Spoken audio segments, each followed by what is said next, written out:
Hello friends, today we will take another subject of painting from reference photograph. If you have seen my previous lesson, the subject was relatively simple scenery, and in today's session we will take a bit more complicated subject, basically a small market scene where you will find a reasonable amount of complexities, and we will have to see how best we can simplify those complexities from such a scene. So when it comes to natural scenery sort of thing, the drawing part is relatively easy, okay, but when it comes to streetscapes or market with a lot of buildings and other things, we'll have to be a little bit more careful about the drawing part. So you can simplify and decide to keep minimal amount of structures, elements in the picture, but whatever elements you keep in the picture, whatever element you keep in your work, those elements should be drawn with reasonable accuracy. So today we will take this as our subject. This is a photo I clicked a while ago. When you take this as an example, see, if you look at this building, for example, there are a lot of complexities, a lot of some balconies, some shadows, and some windows, a lot of stuff. Some people standing here probably, and here also you will find a lot of windows. Okay, there is a distant building, some kind of leaves, etc. here, a lot of wires hanging around. So if you start drawing all these things, you will end up in a mess, I would say. So what you have to do is, you have to decide how best you simplify it. To decide how you simplify it, you have to decide what you want to retain in the image, where you want to give some focus. So in this particular image, I would like to give focus to this area, basically the market place where things are happening. These are all just backgrounds. So whatever you think as background should be treated as background, no details. You don't have to give much details, but background has to be there, because without a background this may look incomplete. This has a lot of contrast. I would most likely keep this character. I'm not sure whether I will keep this character. Even if I keep this character, I will probably take out this cycle. Okay, so you may find it interesting, but I would probably avoid, because then you will get into a lot of details, right? I might keep some people around here. I will probably avoid all these things, but some suggestion of all these items that are being sold, all those things, some suggestion we'll have to keep, right? We'll decide what we need to keep, what we need to retain, what we need to exclude, what additional things we need to add. See, this guy I would avoid for two reasons. One is that he's facing that side and the cycle is going that side, which means the cycle has a tendency, or this person with the bicycle has a tendency to go out of the frame. Then it might help in your viewer going out of the frame and going to the next painting on the wall. So better not to do it. Even if you decide to do it, try to do it this way. I mean, you can keep these people, but you can flip this guy so that he is somehow trying to get into this street with a cycle, so that the viewer's eye will be taken inside the painting. Okay, it is not it is not mandatory to do so, but I would evaluate that possibility. I will just make it something like this. Okay, this seems to be somewhat in proportion, right? So let us make a sketch of it. So we have to think in terms of the tones. When you make a thumbnail, you have to think in terms of tones, and you have to think what should be placed in the image, what should be skipped, and if later if you want to modify it with your own addition of elements, you can do that. I'll take this. Again should be as per the proportion of your paper, right? So this and the watercolor paper and the frame you have taken all should be having the same aspect ratio. Aspect ratio means the width to height ratio should be same. Okay, now what are the key things? I would want to keep this building but no details. I would want to keep this building, no details. I want to keep some details only underneath the tent, right? So let us lightly mark where is the tent and tent is dividing. So it is almost, if you make it into three parts, probably it is around 2/3 from the bottom or 1/3 from the top. So somewhere here I'm just making a mark. The tent should kind of end, maybe slightly above. You don't have to measure it, but you make a judgment. Okay, and if you really see somewhere here, the building, this building will come. Let us slightly make it, mark it with a tone. So this much is, this is the building, that's it. You don't need much details. We might give some hints for the architectural information like the windows and all, but as of for now this is enough. And you see there is another building coming. Okay, so when you make these kind of buildings, you have to really look at this angle, this particular angle. So this angle is less, so I would say this is something like this. This angle you have to see from the reference, and if there is a gap, so we will keep that gap also. And there is some other building happening. See, this angle defines the depth, how far it is into the space, how far is this. If you make it less width, then the depth will reduce. Okay, now this again you can maybe make a tone. I'm just rubbing it up because I don't want much details. So the buildings are reasonably done. Now we have to think about these details. Now we have to draw this tents and the other details. So we have to be little careful about the placement. So if you look at this corner is getting into this building. Okay, it is getting into this building, and it is, if you make a straight line, it is almost where it is crossing the frame. So if you take this as the crossing frame, so it will come somewhere here. Okay, so we have to make this particular point is somewhere here, and then you make this drawing. Okay, so it is going and getting into this building somewhere. Okay, it is going and getting into this building, and then it is coming slightly up.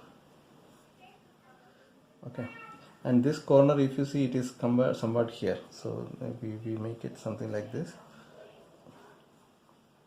See, you don't have to be, I mean, very accurate. You don't have to be that precise, but it is better if you make some reasonable judgment. Okay, and you have something like this. I don't know really how it is. So this is somewhat the approximate shape of this particular building and tent, and you have some kind of edge falling here in the blue color, this particular edge, and rest is all dark. So somewhere here you start getting all the dark stuff. Okay, now let us come here and see where the ground at this point is. It is somewhere about here. See, if you look from the distance from this particular edge to the ground, it is almost at the middle of it is the ground. So we'll keep this as the ground for this particular point. Okay, now if you see this line, I'm trying to make these lines. It is somewhere else. Just pay attention to little bit of angle here. Okay, now I want to place this particular tent.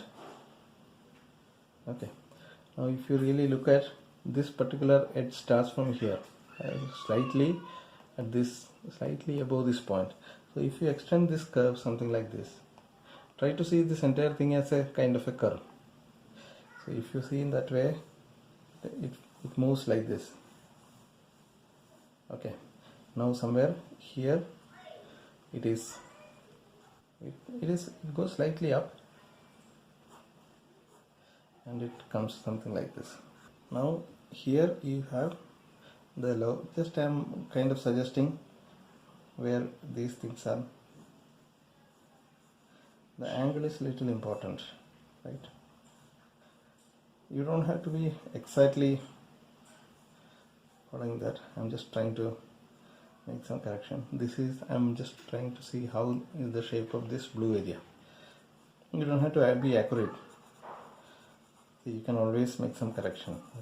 Okay, this is the kind of this one, and here we can do some darkening now. But before doing the darkening, I want to leave the white space for this guy. He is having a lot of contrast, so I want to keep this guy here. You don't have to very much be precise. You now see where exactly this guy would look more appropriate in this image. So I would slightly move him to the left. Okay, so that he is somewhat towards center.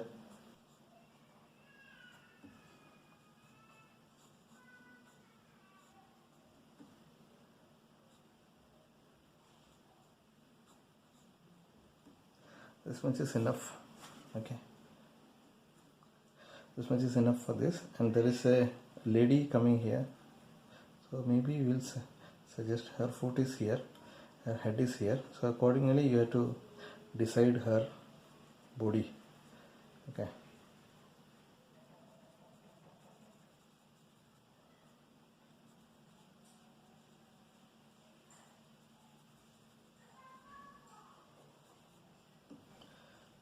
there are a couple of people here.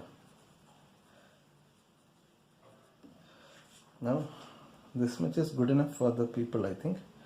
I don't want to keep this guy because I have a far person here.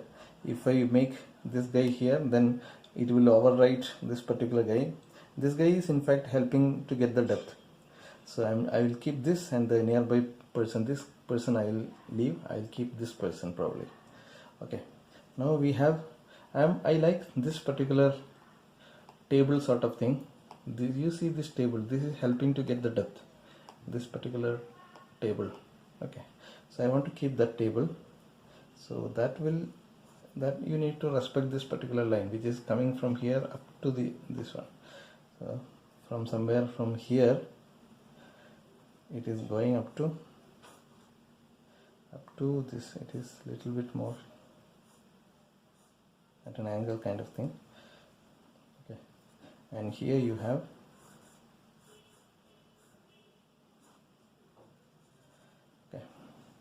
and here you have a lot of poles and other things around here, and here also you have some table and lot of materials, and here also you have a lot of materials. Okay, and underneath the table it is dark. Underneath the table it is dark. So I think this is roughly the placement. So you can make some tonal corrections. So I would say this is the house. For the house, you can, if you really want, you can make some kind of some details, like some windows like this, some kind of lines. That much is enough for the house. And for this you can give some details. So rough details will be sufficient.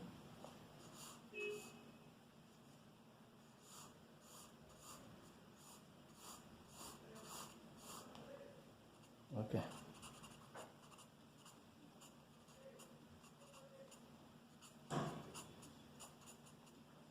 This much is enough for the the house. Okay, now we need lot of details here.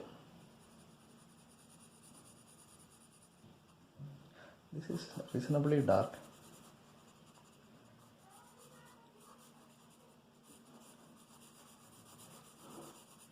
Okay, and this area is dark.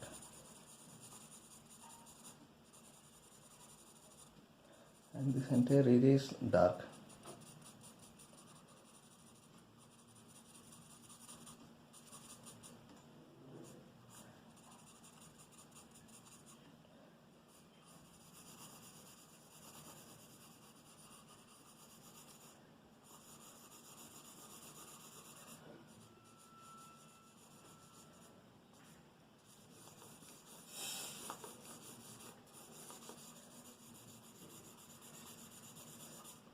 Okay.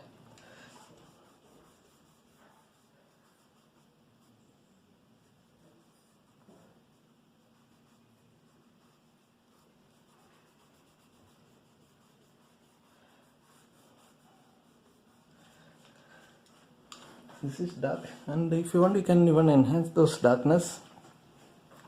This is a charcoal, natural charcoal stick which you can get from market. So I am just trying to make some darker accents for this. It will break very quickly, so you have to be little careful. I just wanted to get some tones very quickly, that's it.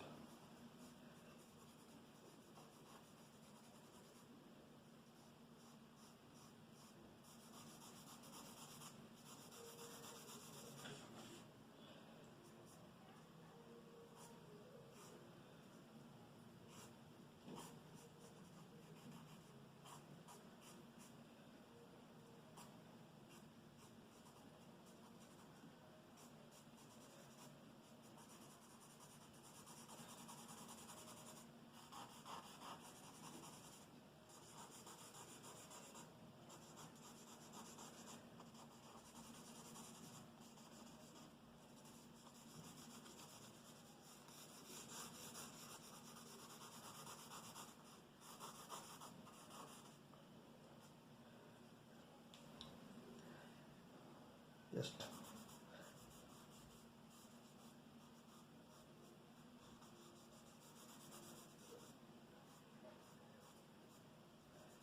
some darkness is here.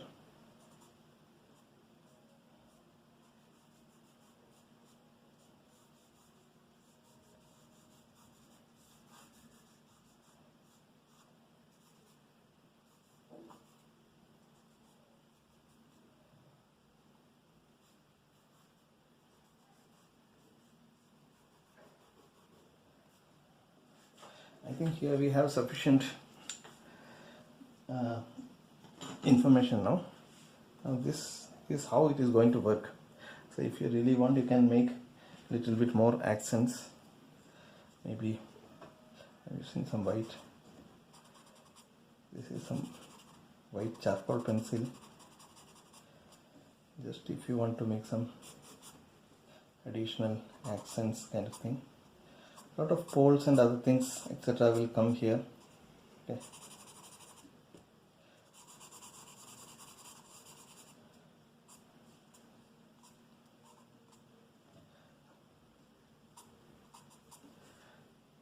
That, I think that's it. And now when you get some darker accents, it will all look good.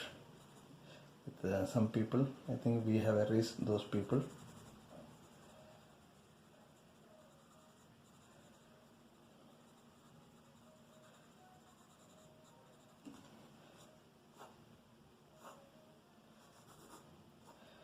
Since it is already a lot of pencil marks are there, you may not be able to give more suggestion, but I think you are getting the overall idea now.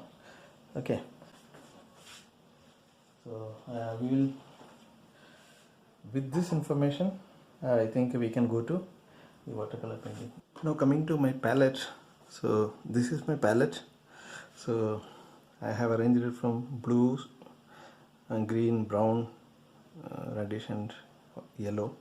basically from cool to warm colors I try to arrange. So my favorite colors are Cerulean blue, ultramarine blue, cobalt blue, mauve, violet, sap green, olive green, burnt umber, raw umber, burnt sienna. This is crimson lake, permanent orange. This is a reserve one. This is Indian yellow, yellow ochre, rose sienna. And usually I keep these two as blank.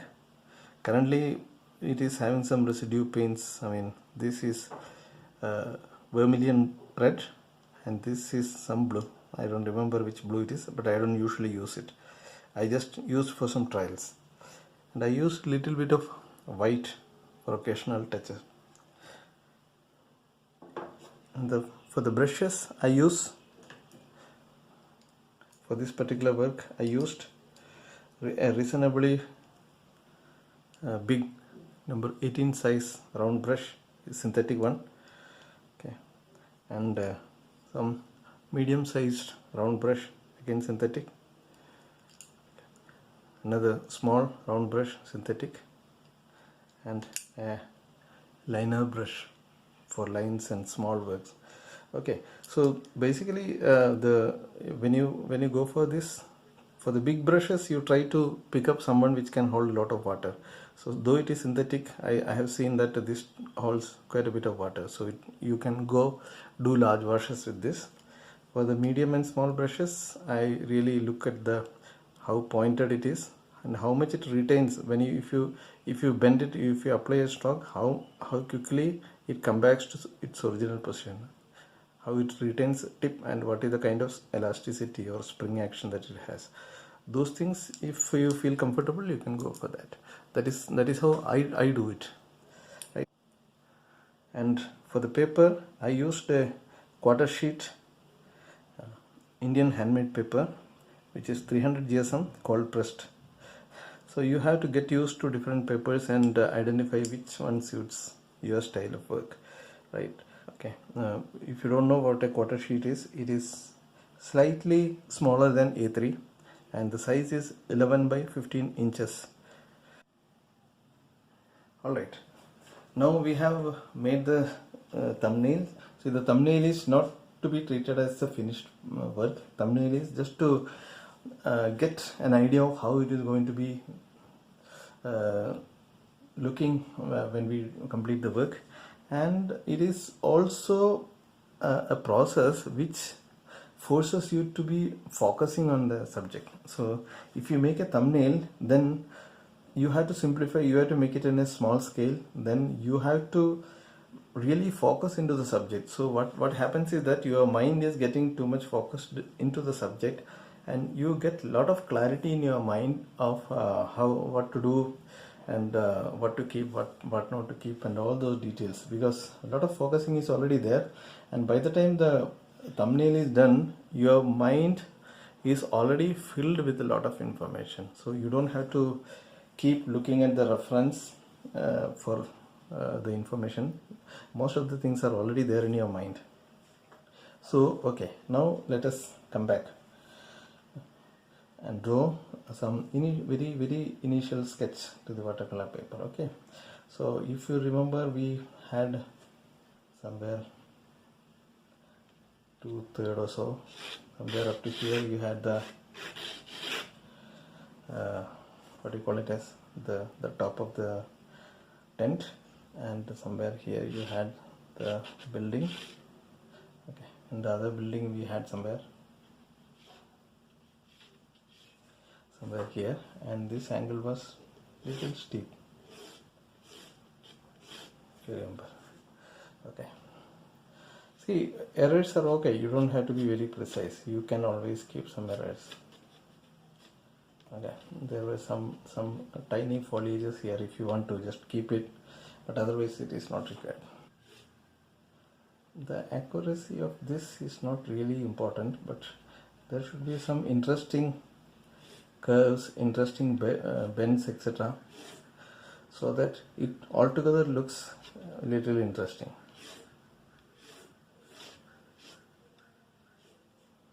Okay, so that's it.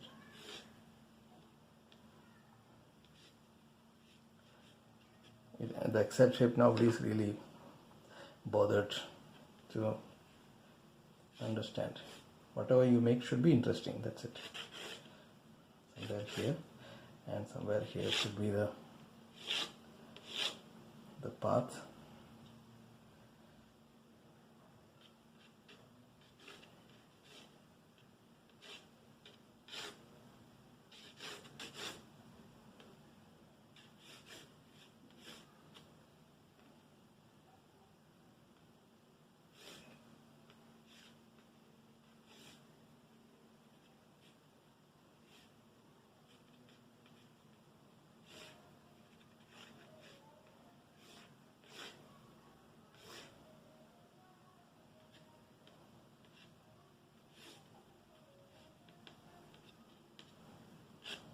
Okay, now we have some guy here.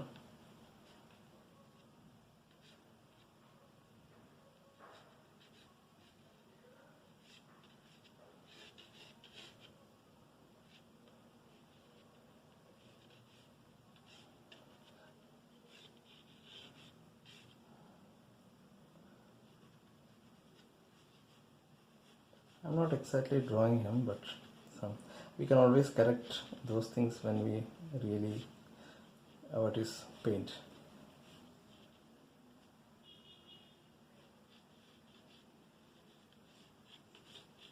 I'm just trying to visualize him. That's it. So now let us come to let us have some clarity on this path and the depth, etc. So I think it is a little bit more towards this side.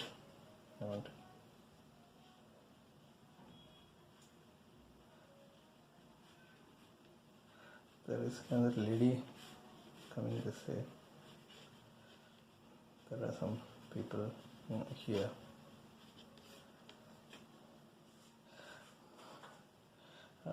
I think we are going slightly against the rules of compositions and all. See, the rules of composition and all are not that important. You can always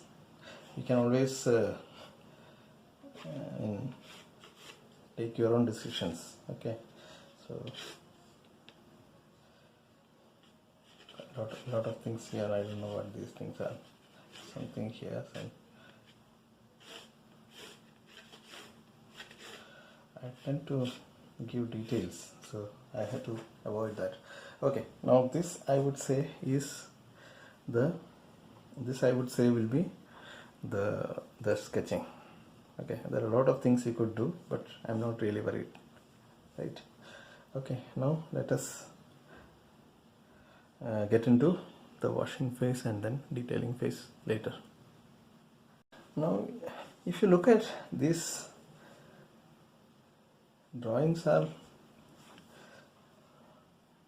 very loose. In fact, these drawings are really very loose. So why I deliberately kept it loose, because we always have the freedom to shift it here and there if we felt doing so.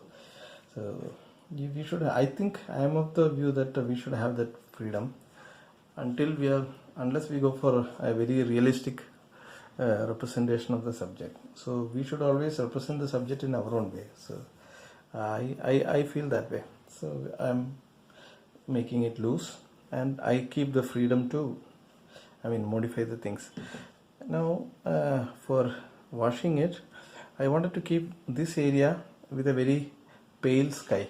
Okay, now for this and the buildings, if you look at the reference, you have the white and the orange or yellowish tints, but I might decide to keep it little slight darker color to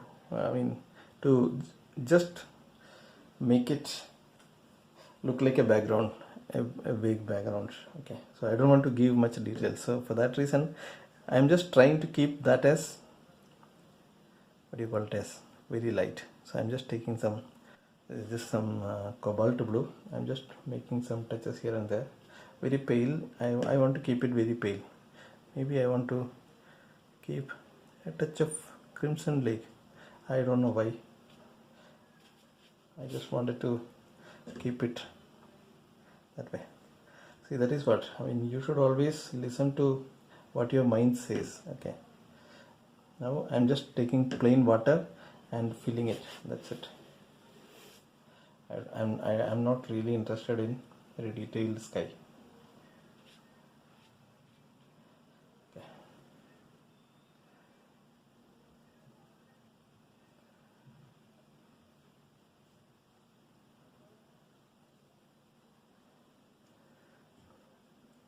I don't know. I was thinking if I should drop in something, some color.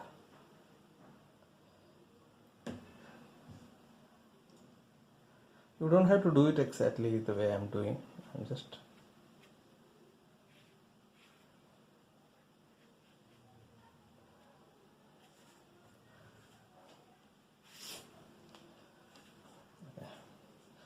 now we have to, and ideally if you want to now define the buildings, you have to wait until this is dry. So but that will take some time. So what we could probably do is we can give some initial wash for the tent tops, okay, which is little orangish and yellowish kind of thing. So I'm taking some maybe yellow ochre, and it is not very yellow in fact. So I'm just making it little bit more dirty with the burnt umber. Okay, yellow ochre and burnt umber.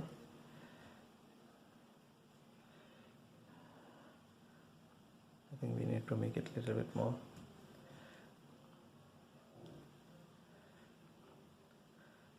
Something like that. I really do not know whether this is going to work. Okay. I think it is okay.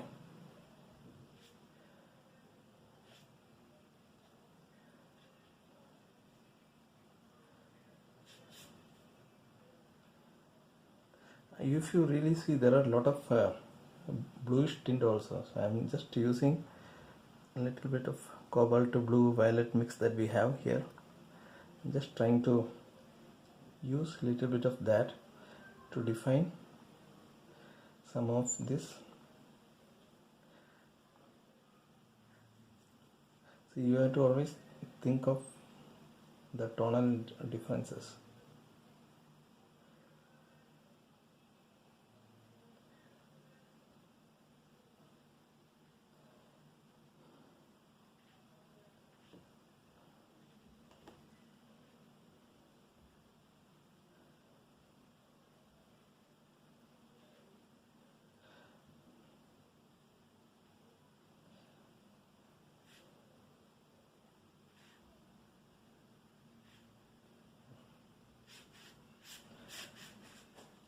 I'm just making some marks, in fact.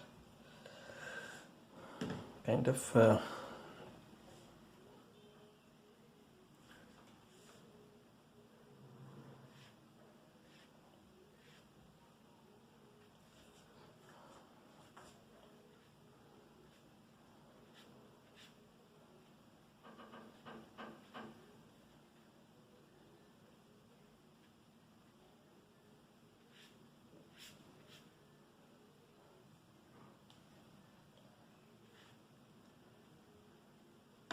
see, I want to have some light here.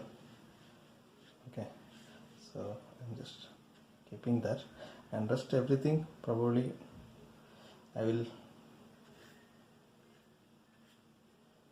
wherever there is some light, I mean area, I'm just giving a mark, that's it.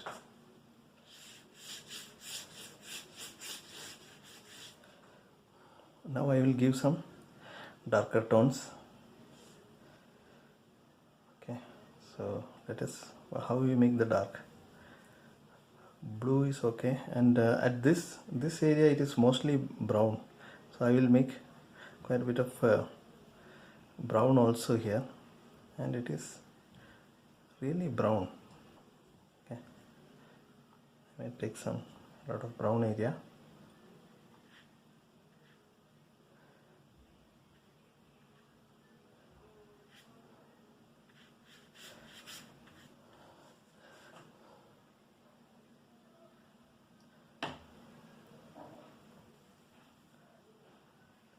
Now we have to make it dark.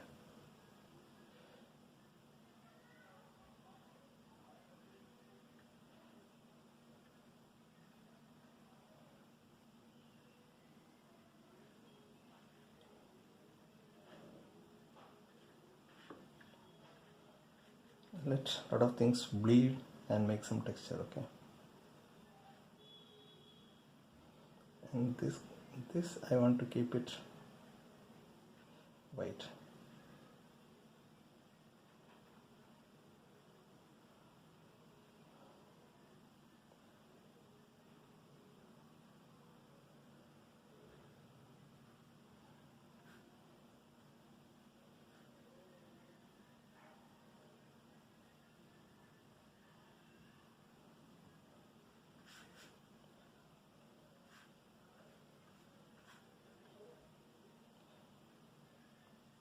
I'll take slightly smaller brush to mark around the person here. See, yeah, you have to be little faster with the work here.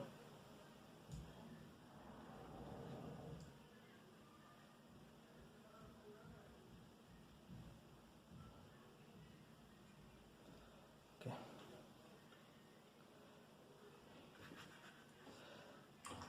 Now here if you look, it is not very, it is kind of merging.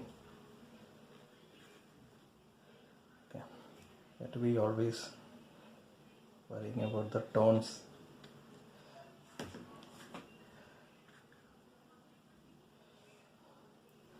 And I would tend to suggest something here. Okay, some colors here and there, so that they will be seen as some of these items.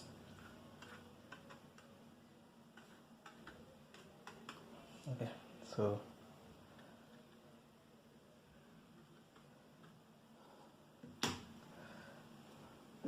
it could be some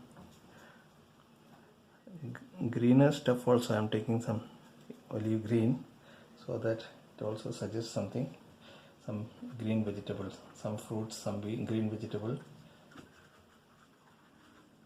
Okay.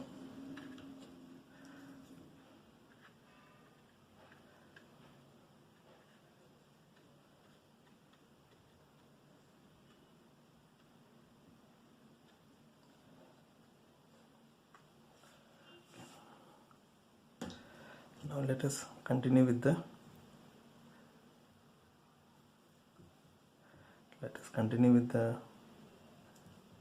darker colors.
There is some darker color here, and now there is some light falling area, so I am just softening this area so that there is some light, and also let us make it a little bit more warmer.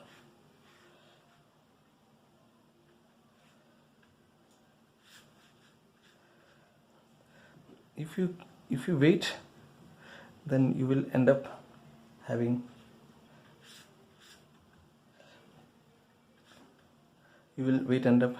a lot of patches there. So I am making it faster. It is little warm as well as dark, so I am just making it, just trying to fill it. See, you have to always play with the colors. This you may find it little difficult to follow along, but if you're finding it really difficult to follow along, you can keep watching and do the following along when you replay the video.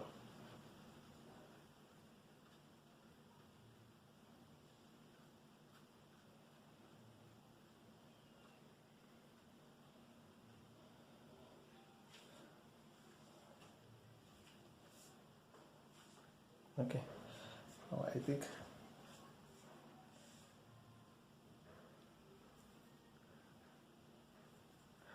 thicker pigment. I'm using a little bit of thicker pigment, and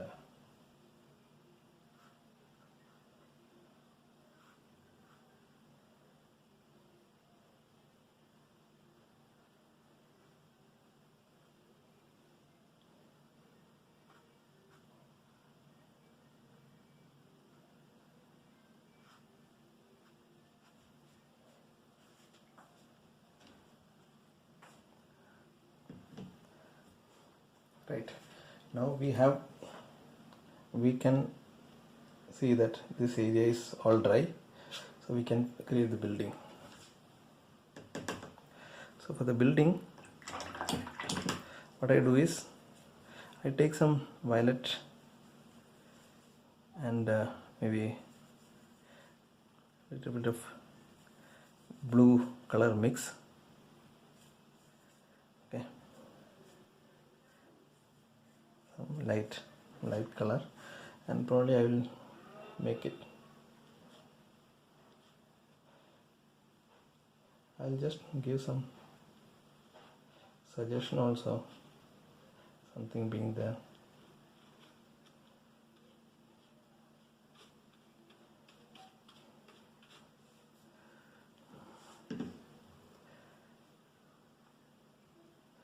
I'll just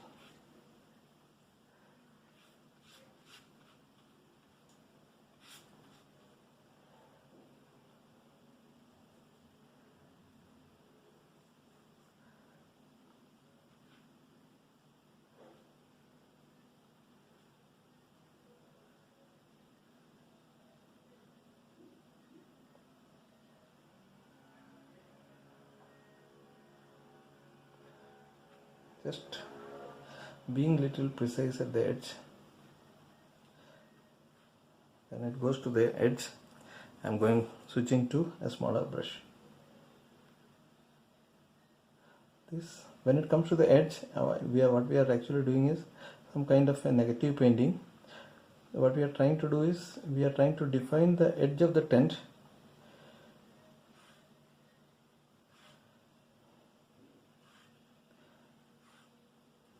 Okay, these are just suggestion of something on the building. That's it.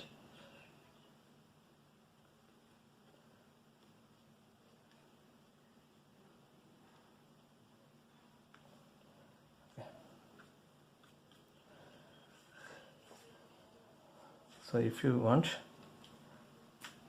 you can make some. I don't know whether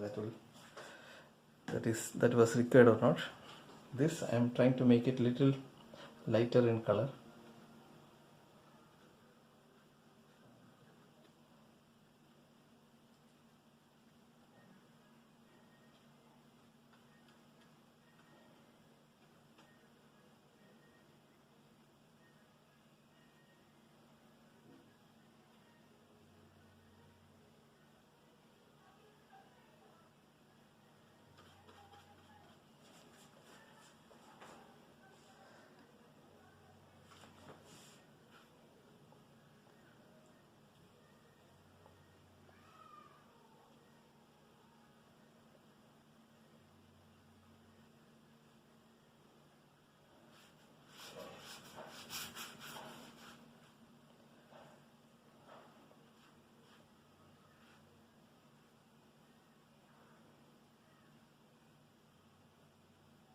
I'm making it little darker now. As it comes down the buildings, lesser light will fall on the walls, and it will be kind of darker. So I'm just taking some darker tones.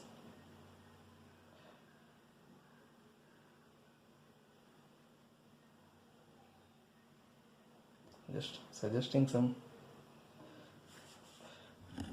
color merging so that it may suggest some architectural details.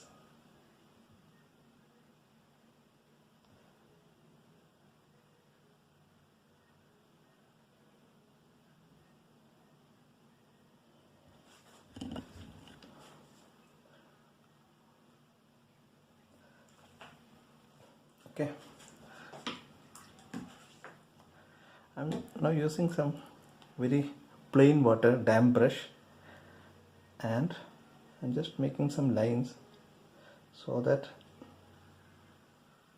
the idea is it should lift out some color and it should probably be seen as some architectural details. That's it.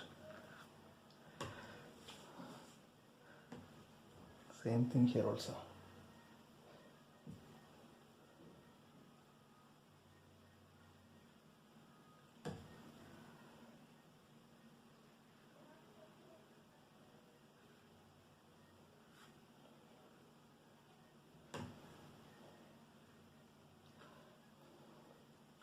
If that doesn't work, we can even go for a little bit of white colors, not a problem.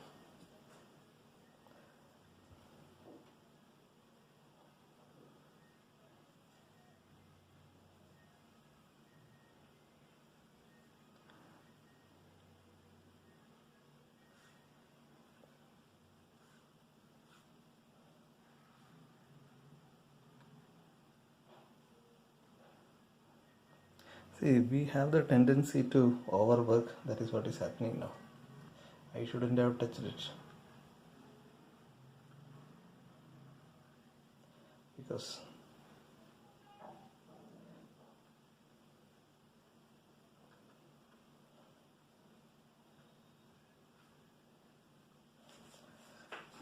we keep thinking to suggest the things. Okay. Now I think we'll have to wait until this gets dry, and then we will give the details.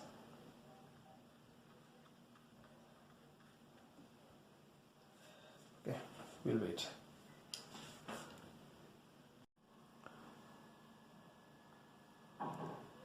Alright. Now we will see if it is dry or not. So you can check if it is dry with the back of your hand. I mean, just feel it. You will feel if it is wet or not. Okay, so it is better always to check with this side, with this side, because this skin is more sensitive to the temperature. So you can always check with this. Okay. So now we have to give the details. So if you look at the reference, then you will find that there are some more bluish tones that we need to give. So I'm giving a little bit of cerulean blue. Okay, so a little bit of cerulean blue, light touch, and I'm giving it to some of this area. I think here it needs a little bit of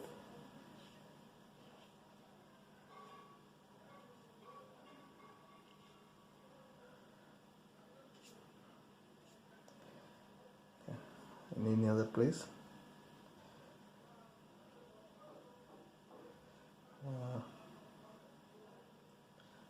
I am not very sure if we need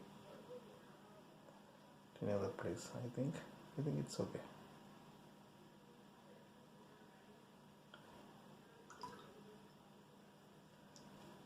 I'm not finding it here, but still I thought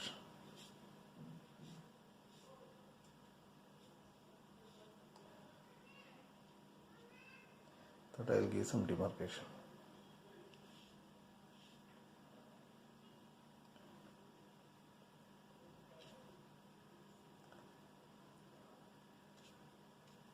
Alright, now we have to give some more detailed colors. So there are a lot of area where you'll find sharp blues. So I'm taking cerulean blues here.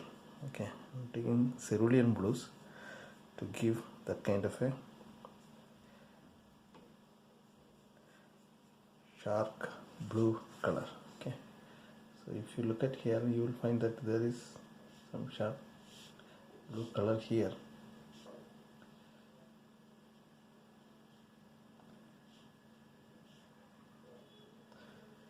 It is slightly merging into this area.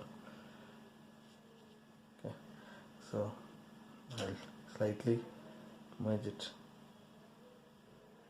here. It is better to have some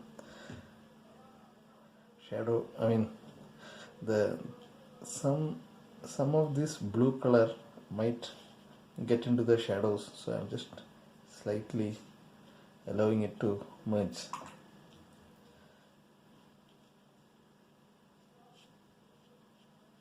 Okay. If you really see, there are some dark touches also. So we have to give that dark accent now itself because it needs to merge. So I'm using a little bit of ultramarine blue and burnt sienna mix. Ultramarine blue and some burnt sienna mix, so that we can give that details of that darker touches now itself. Okay, some accents.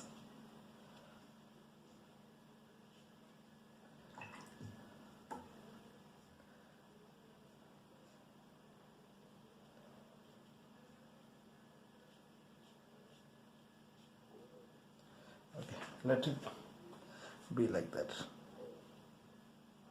Okay. Now we need to give the same approach to this area.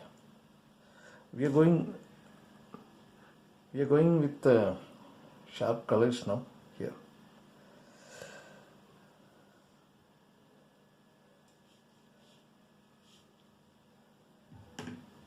This area we need.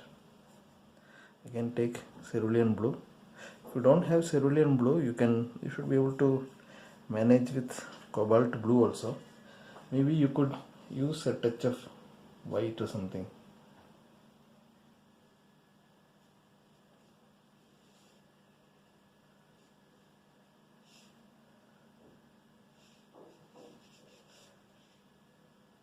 No, I'm not very sure about what these things are. I'm trying to just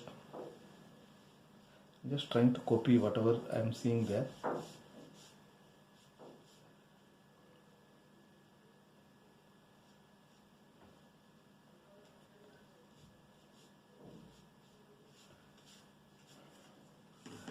Okay.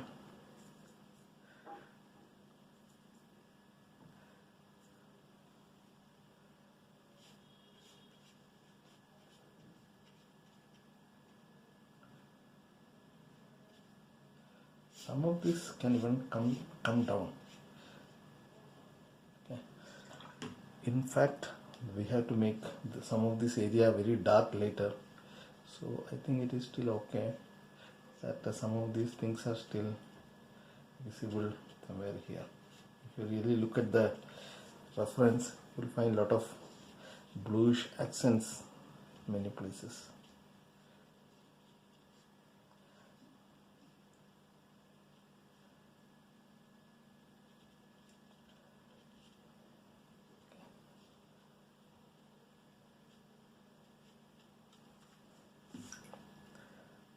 Now dark blue touches, as we have done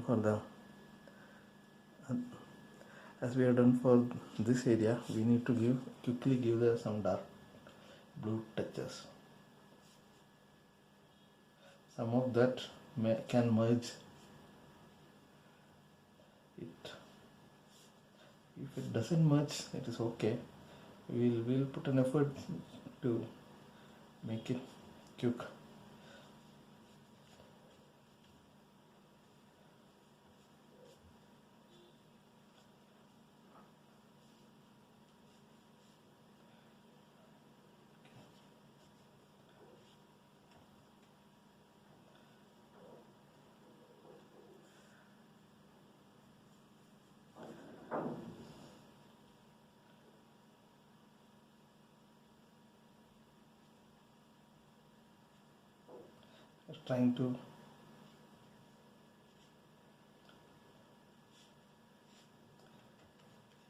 Trying to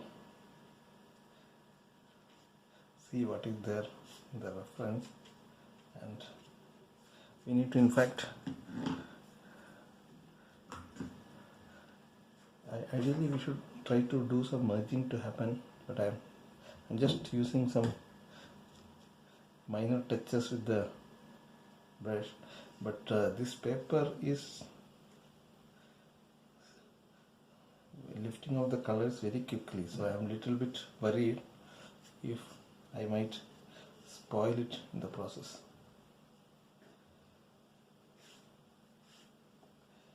Okay. So I think I will stop there, let it dry now. Now we need to make some darker tones here, right? We have to go very much dark around this area.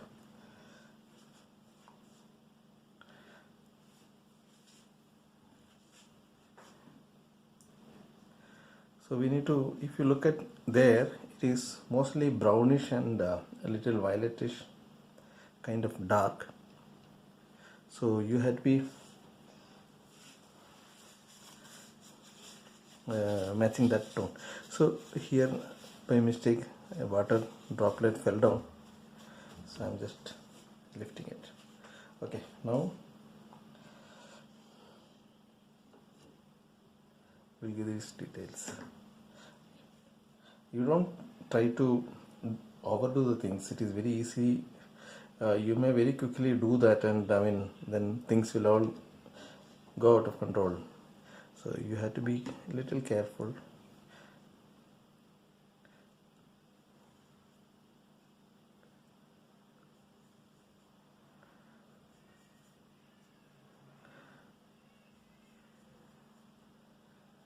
Burnt sienna, and I am also using some touch of blue and violet also sometimes. I think you'll have to be really careful here.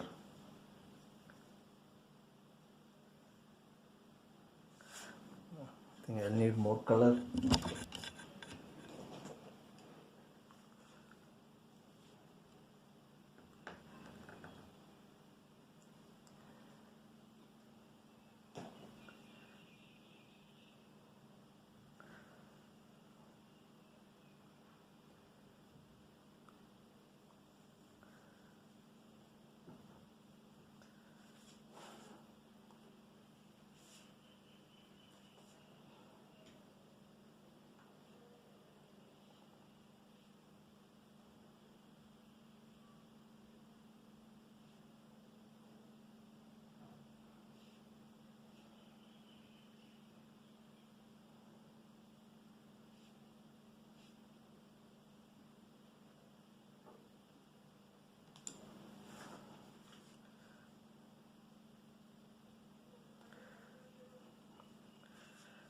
It is going, whatever color I am mixing, I am getting it very light, in fact.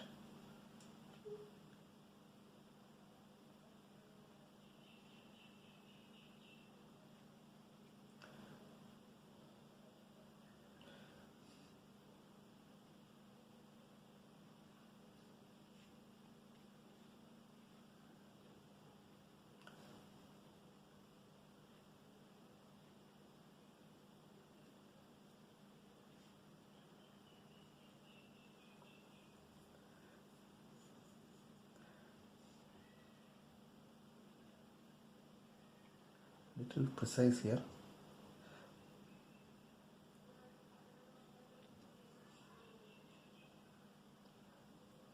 Okay, you have to do some negative painting here so that you get a feeling of something being solved at this place.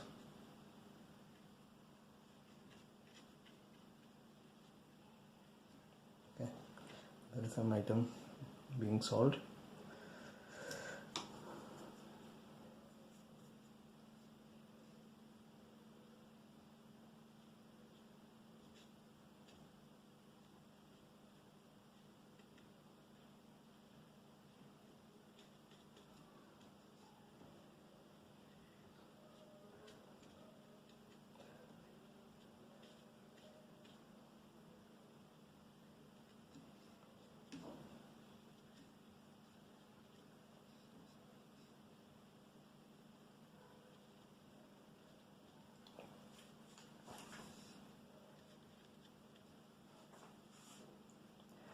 Now here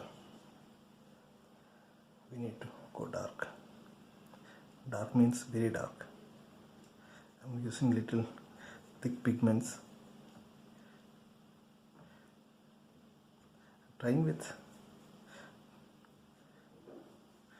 I'm trying with both cobalt blue and ultramarine. Ideally ultramarine should give it very dark. If you want, you can even use a touch of black. If you think. Otherwise you can mix other blacks, like you can mix green and red to make them black, but I'm not going for that now.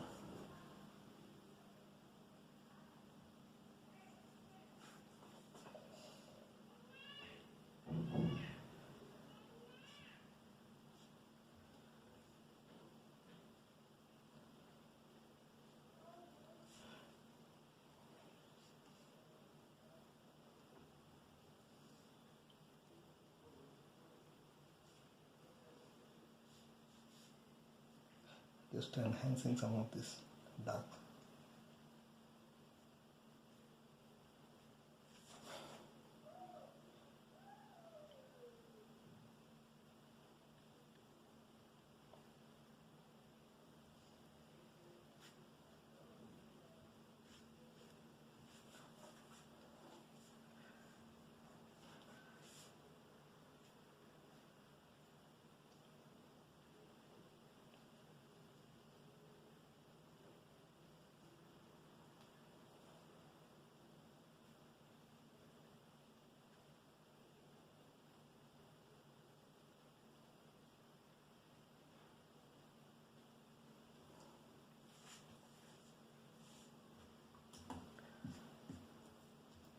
Just trying to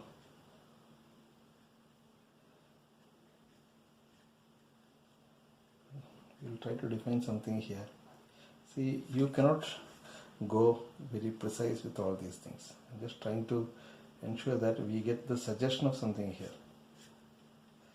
Okay, keep trying to suggest something.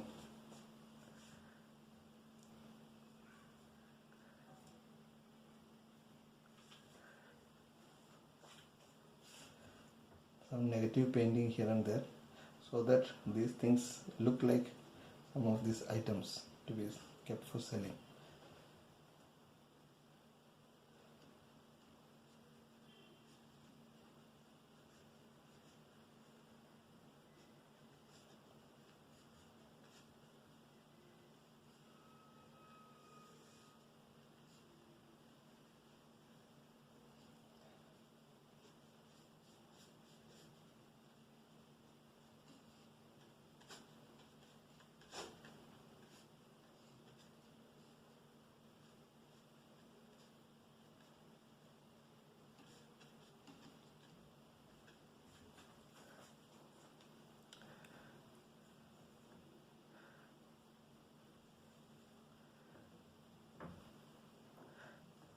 Just trying to define some shadows.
Right, now we need to wait until this gets dry, right?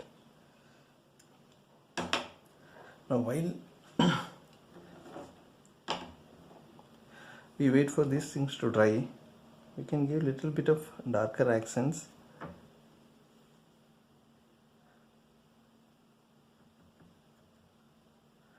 to the top edge of these things.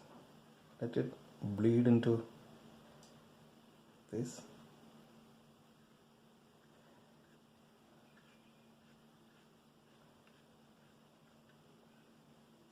Okay. Now while this is getting dry, maybe we can give some accent to all these places. Now we need to really make some additional suggestion to these things. So what you do is, you have to use some dry brush technique. Maybe you have to use dry brush. Take a smaller brush, and I'm taking burnt sienna, okay, and maybe a little bit of ultramarine blue. Okay, now we need to make some kind of some kind of marks so that some architectural details are there. You have to make it little quicker so that you don't have. Ideally, you know how dry brush technique works. I mean, you don't use much of water. Make it very little bit thick pigment and unload some of these things using a sponge, and then you kind of suggest the details.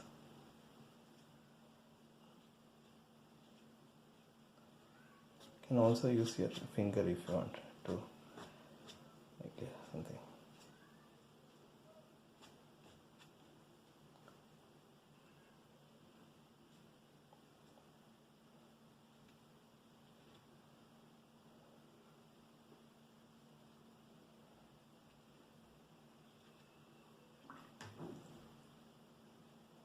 Some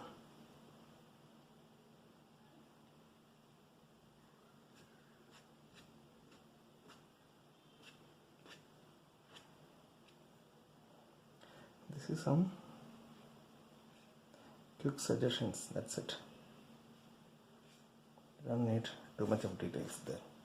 I think it went little over, but see, that is the issue. When you do something, you tend to over detail the things. So let us now make some suggestion for this also.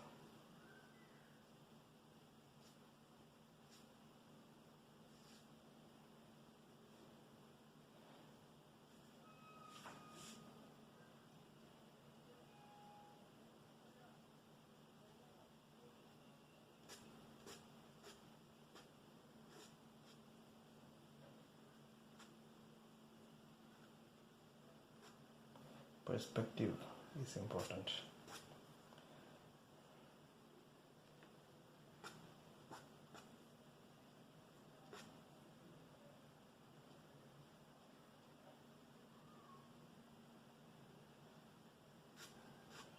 Things will become bigger as it is nearby. Okay.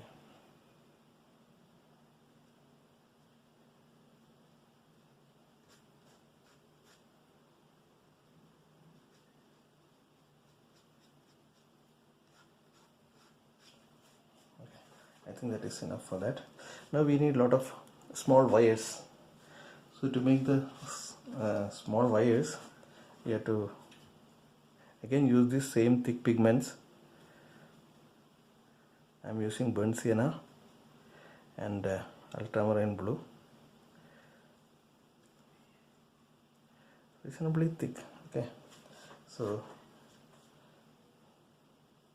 you have to make a lot of cross wires, and you have to do it in a single stroke as much as possible. Just if you want, you can try out in a different piece of paper and then once you're confident, you can do it. But always there is a risk of something going wrong. So you'll find that there are some wires hanging here also. I mean, if you really look at, there are some wires. I don't know. A lot of small wires.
There's something tied between all these places and all.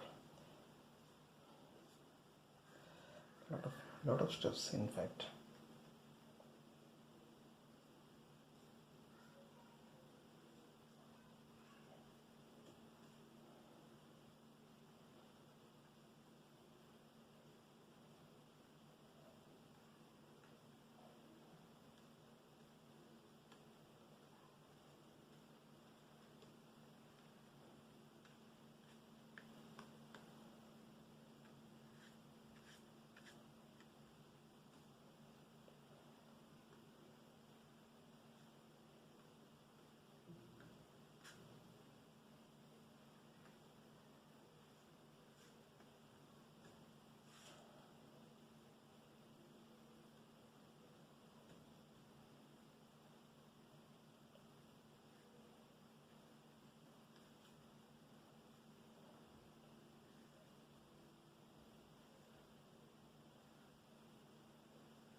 See, this I'm going little silent because it's all kind of we are just making some strokes and thinking, am I missing anywhere else, can we do something else, something like that. So there is a thick wire going at the top. See, this is spoiled now, but okay, it's okay. You will always make such kind of mistakes. You don't go to correct those things, okay? You will never succeed.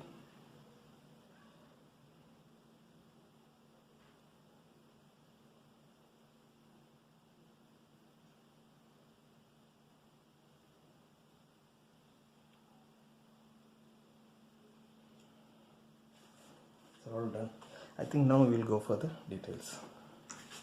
Okay, now we have to go for the details like the people, distant people, nearby people. So let us make this guy first. So if you look at this guy's dress has a lot of contrast, so I'll just make, in fact it is red kind of some turban kind of thing, but I'll initially make it little orange, then I think it was too much of orange. I'll later make it red once it is dry, so that we have some kind of lighting. So now comes the other details. I'm taking a little bit of, this is vermilion red, which usually I don't take, which is not in fact part of my palette, but there is some lady coming here.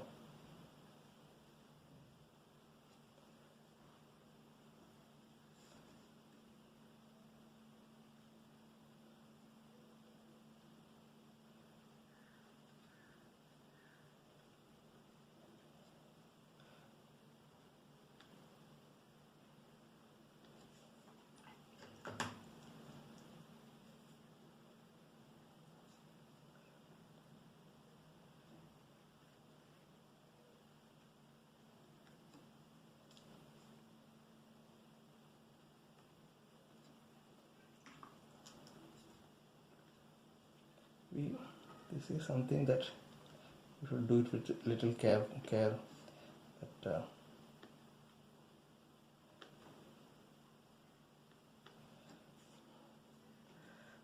you are just trying to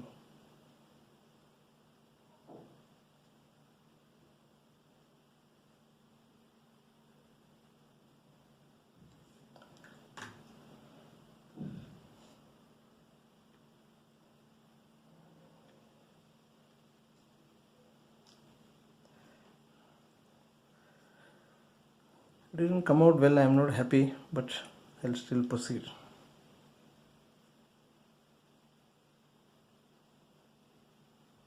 Because if you really want to make it more convincing, you should have drawn it with a little bit more care.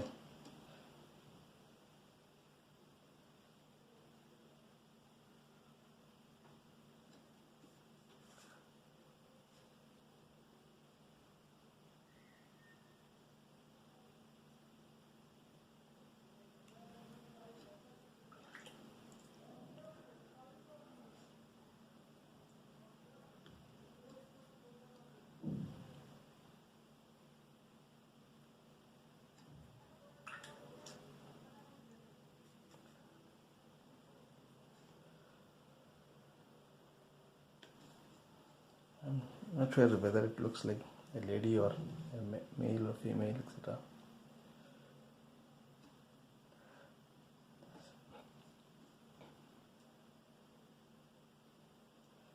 I wouldn't have worried too much about those details.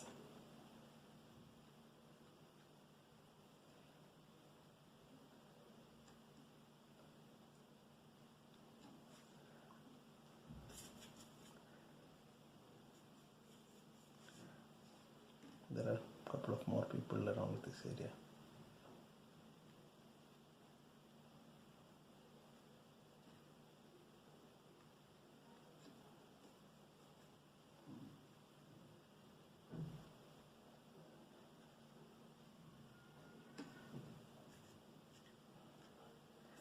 Somebody with some lighter tone.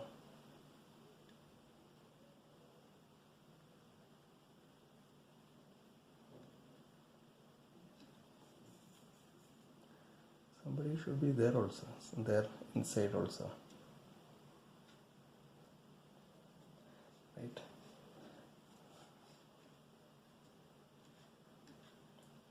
See, all these people should be standing firmly on the ground, so there should be some kind of, still, though it is in the shadow area, they should be somewhat hooking to the ground.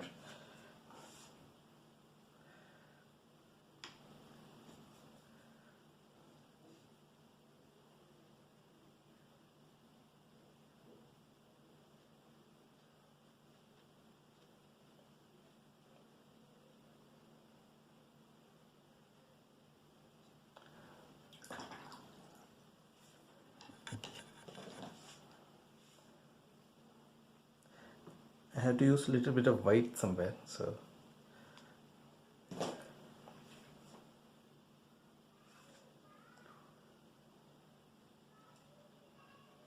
I'm doing some white touches somewhere here.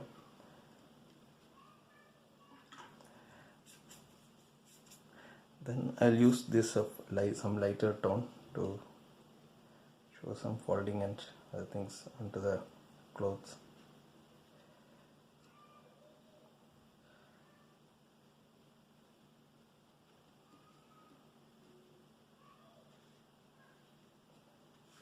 See, I'm not going too much into details for this here, because my objective is not, my objective is just to suggest something, that's it. Okay. Now the bottom side is little bluish stuff, so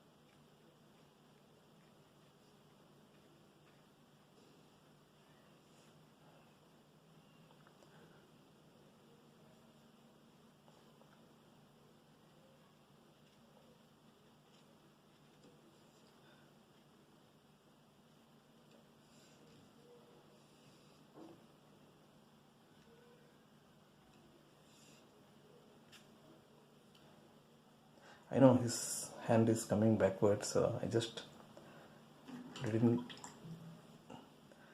do it that way deliberately, because I thought that might even complicated. This is already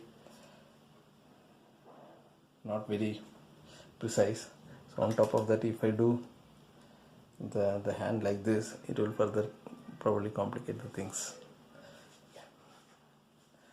Now let us give some more details.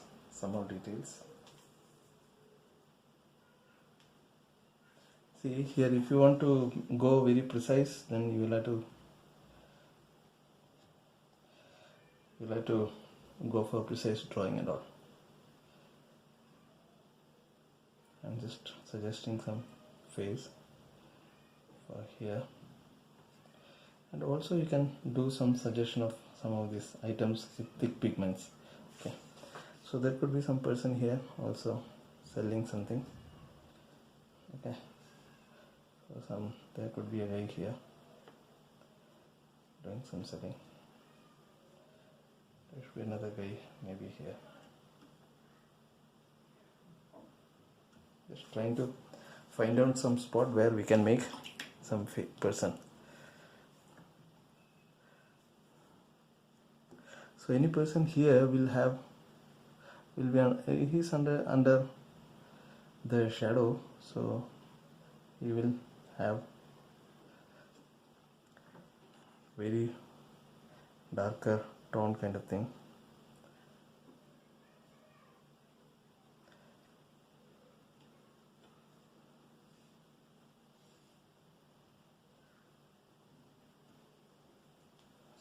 Some change of colors I'm suggesting. See, these are all just suggestion, okay?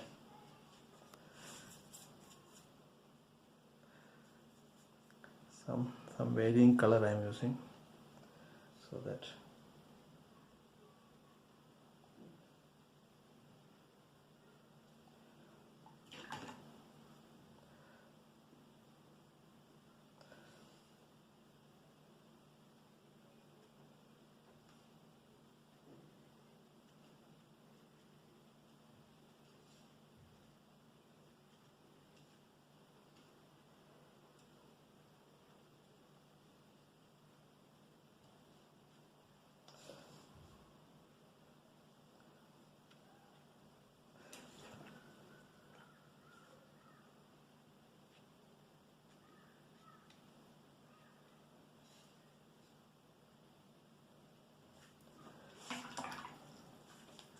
I think we are pretty much done.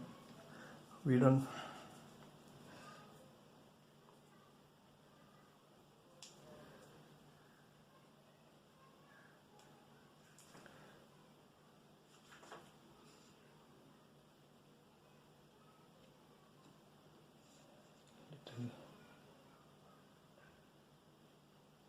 some correction, no, not too much.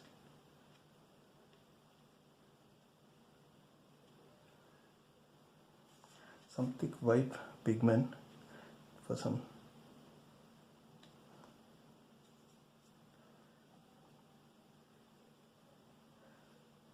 thick pigment to suggest some that there is, just so that they are kind of little bit of they pop up.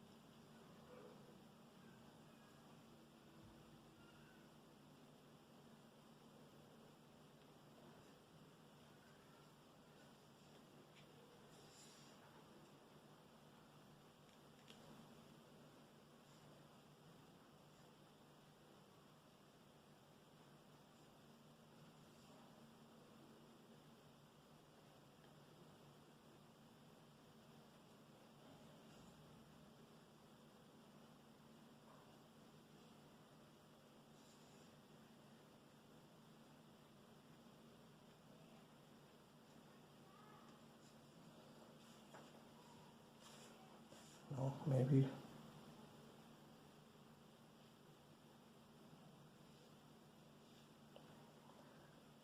some dry brush stroke with white.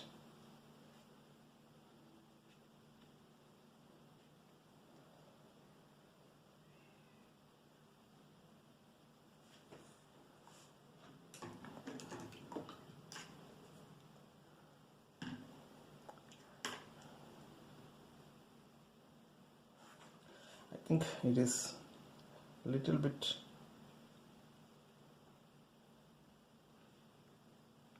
complicated for today's topic. We could have gone for a simpler topic, I think. This kind of drawing needs a little bit of precise drawing. This kind of subject needs little precise drawing kind of thing.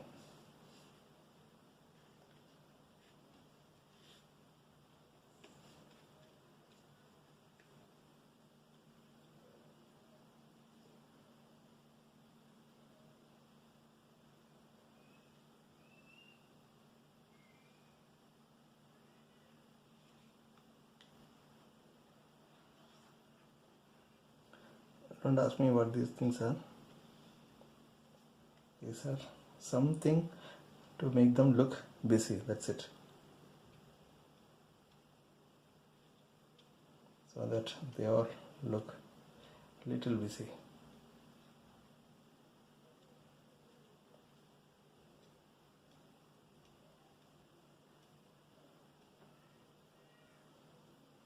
Nothing very complicated. Now here we are missing some shadow. I think we need some shadow and we will finish it. It is now fully dry. If you want, we can enhance the stuff now. But what I will do now is I'll just make this area a little more darker with some cobalt blue and whatever mix we have.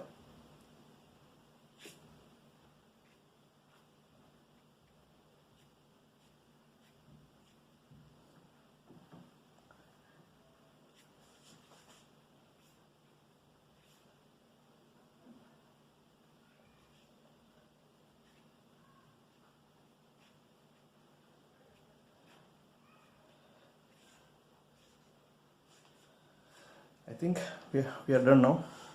See, if you really see, there are a lot of things we could do, but I am not doing anything more because I think we have a sufficient suggestion now. Okay. Now the last thing that is left out is doing the signature. So we have to find a place where I can make the signature. So I think I will make the signature here. I use a little bit of orange color to make the signature here.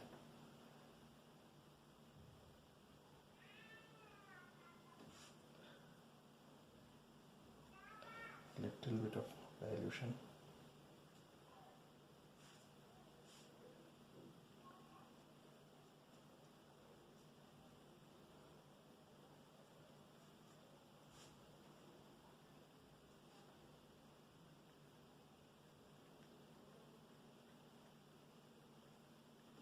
It is too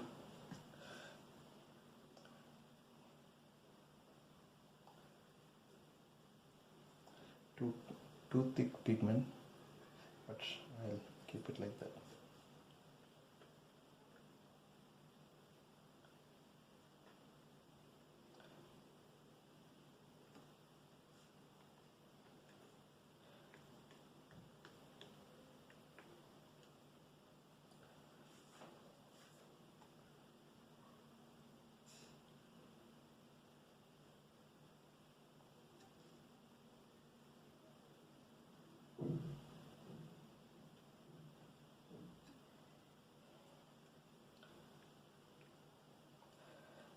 I think that's it for today's session. Hope you have learned something new from this. So here, see, this could have been done in many different ways.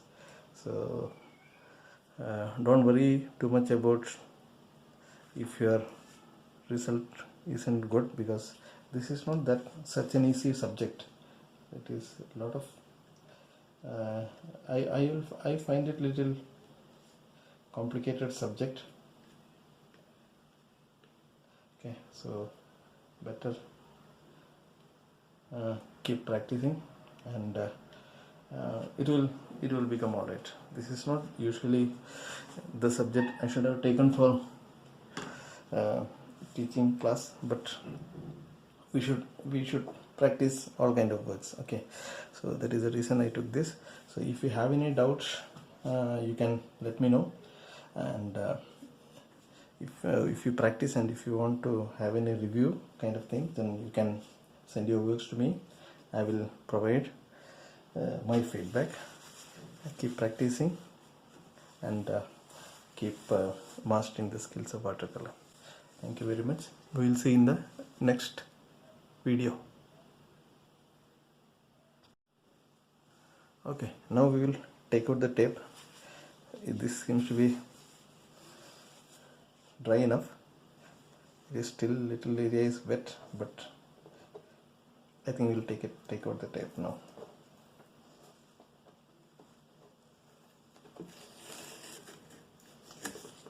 You have to be careful when you take out the tape, because it might peel off some of your paper like the way it is doing now. Okay, some of the papers here got peeled out, but I think overall it came out justifying enough. So initially when we washed, these areas were appeared to be very orangish things, but now it is, once it is dry and the surrounding washes are there, it looks to be lighter than ideal. So I am not going to touch it now. So I think this is sufficient enough for today's class. So we'll see in the next class.